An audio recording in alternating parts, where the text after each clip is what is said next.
ថាពេលកំពុងសិក្សាអូនថាមិនប្រលើលោកនេះសុខតែក្បត់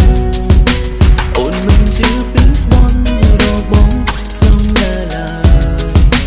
ហើយមិនមែនតែបងដែលសន្ស្នេហ៍ត្រឹមត្រូវនៅមាននាងចាំអូនស្រីស្អាតដូចជាអូនគូបងបងប្រាថ្នាស្រលាញ់ជីវិតទាំងមិនមើលខ្លួនឯងសោពេលនេះមាននាងមកក្រោយបើអូនជាសង្សារហើយបងគ្មានឡើយឱកាសបាយបើជានាងដទៃមិនតាបានដែរទេធ្វើជាមនុស្សមិនក៏ល្អដែរទេព្រោះមិនចង់ត្រូវឈឺចាប់ពេលមានមេស្និទ្ធណាគេបងគ្មានន័យសម្រាប់អូ